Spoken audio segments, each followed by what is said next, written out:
sentence. What answer he received is not known, but it is to be presumed that he kept loyal faith with his physician, and gave himself up to simple walks and rides and occasional meditation. His solitude was not broken in upon. Curiosity was too active a vice, and induced too much exertion for his indolent neighbors, and the Americano's basking seclusion, though unlike the habits of his countrymen, did not affect them. The shopkeeper and innkeeper saluted him always with a profound courtesy, which awakened his slight resentment, partly because he was conscious that it was grateful to him, and partly that he felt he ought to have provoked in them a less satisfied condition. Once, when he had unwittingly passed the confines of his own garden, through a gap in the mission orchard, a lissom, black-coated shadow slipped past him with an obeisance so profound and gentle that he was startled at first into an awkward imitation of it himself, and then into an angry self-examination. He knew that he loathed that long-skirted, woman-like garment, that dangling ostentatious symbol, that air of secrecy and mystery, and he inflated his chest above his loosely tied cravat and unbuttoned waistcoat with a contrasted sense of freedom.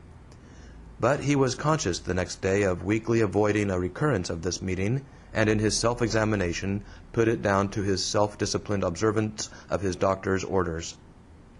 But when he was strong again, and fitted for his master's work, how strenuously he should improve the occasion this gave him of attacking the Scarlet Woman among her slaves and worshippers. His afternoon meditations and the perusal of his only book, the Bible, were regularly broken in upon at about sunset by 2 or 3 strokes from the cracked bell that hung in the open belfry, which reared itself beyond the gnarled pear-trees. He could not say that it was aggressive or persistent, like his own church bells, nor that it even expressed to him any religious sentiment. Moreover, it was not a Sabbath bell, but a daily one, and even then seemed to be only a signal to ears easily responsive, rather than a stern reminder, and the hour was always a singularly witching one. It was when the sun had slipped from the glaring red roofs, and the yellowing adobe of the mission walls and the tall ranks of wild oats on the hillside were all of the one color of old gold. It was when the quivering heat of the arroyo and dusty expanse of plaza was blending with the soft breath of the sea fog that crept through the clefts of the coast range, until a refreshing balm seemed to fall like a benediction on all nature. It was when the trade wind-swept and irritated surfaces of the rocky gorge beyond were soothed with clinging vapors, when the pines above no longer rocked monotonously, and the great undulating sea of the wild oat plains had gone down and was at rest. It was at this hour one afternoon that, with the released scents of the garden, there came to him a strange and subtle perfume that was new to his senses. He laid aside his book, went into the garden, and, half unconscious of his trespass, passed through the mission orchard, and thence into the little churchyard beside the church.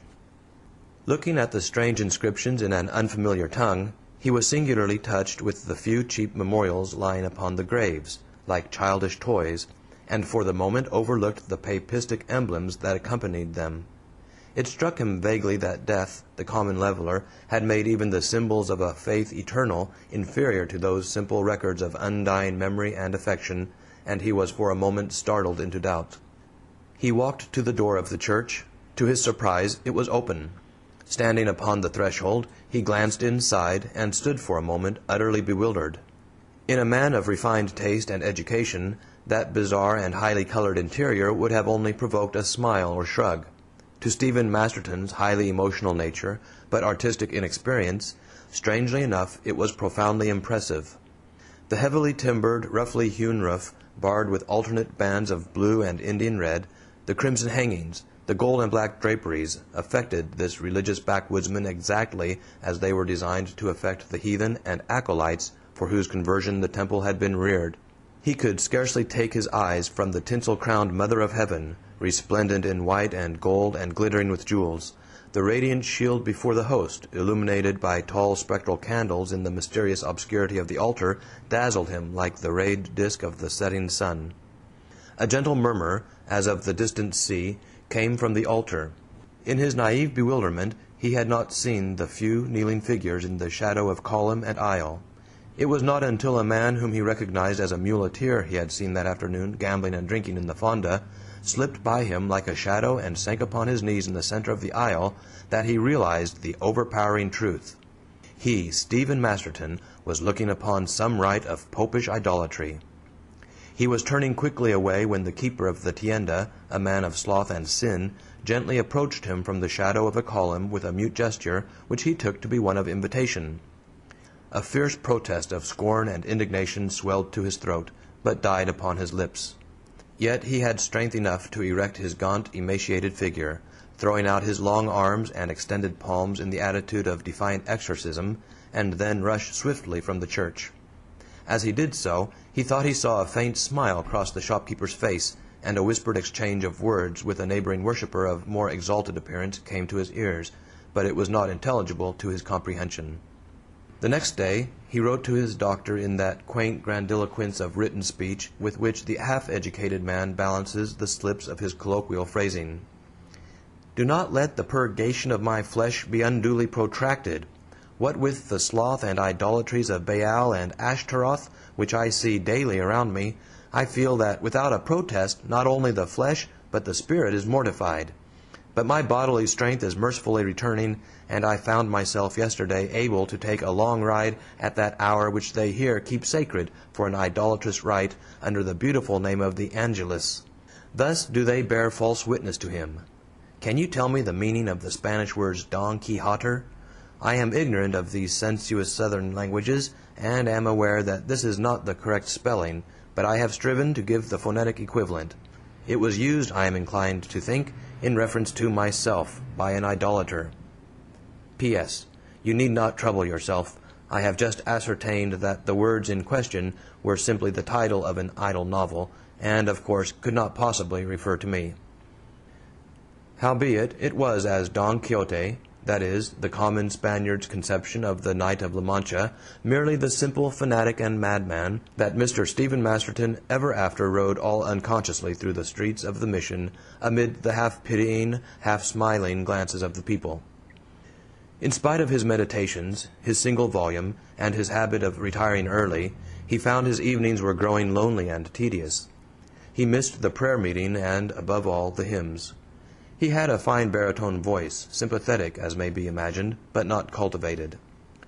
One night, in the seclusion of his garden, and secure in his distance from other dwellings, he raised his voice in a familiar camp-meeting hymn with a strong Covenanter's ring in the chorus.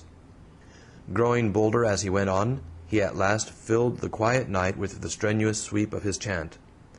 Surprised at his own fervor, he paused for a moment, listening, half frightened, half ashamed of his outbreak. But there was only the trilling of the night wind in the leaves, or the far-off yelp of a coyote. For a moment he thought he heard the metallic twang of a stringed instrument in the mission garden beyond his own, and remembered his contiguity to the church with a stir of defiance. But he was relieved, nevertheless. His pent-up emotion had found vent, and without the nervous excitement that had followed his old exaltation. That night he slept better. He had found the Lord again, with psalmody. The next evening he chanced upon a softer hymn of the same simplicity, but with a vein of human tenderness in its aspirations, which his more hopeful mood gently rendered. At the conclusion of the first verse he was, however, distinctly conscious of being followed by the same twanging sound he had heard on the previous night, and which even his untutored ear could recognize as an attempt to accompany him. But before he had finished the second verse, the unknown player, after an ingenious but ineffectual essay to grasp the right chord, abandoned it with an impatient and almost pettish flourish, and a loud bang upon the sounding-board of the unseen instrument. Masterton finished it alone. With his curiosity excited, however, he tried to discover the locality of the hidden player. The sound evidently came from the mission garden, but in his ignorance of the language he could not even interrogate his Indian housekeeper. On the third night, however, his hymn was uninterrupted by any sound from the former musician. A sense of disappointment, he knew not why, came over him. The kindly overture of the unseen player had been a relief to his loneliness, yet he had barely concluded the hymn when the familiar sound again struck his ears.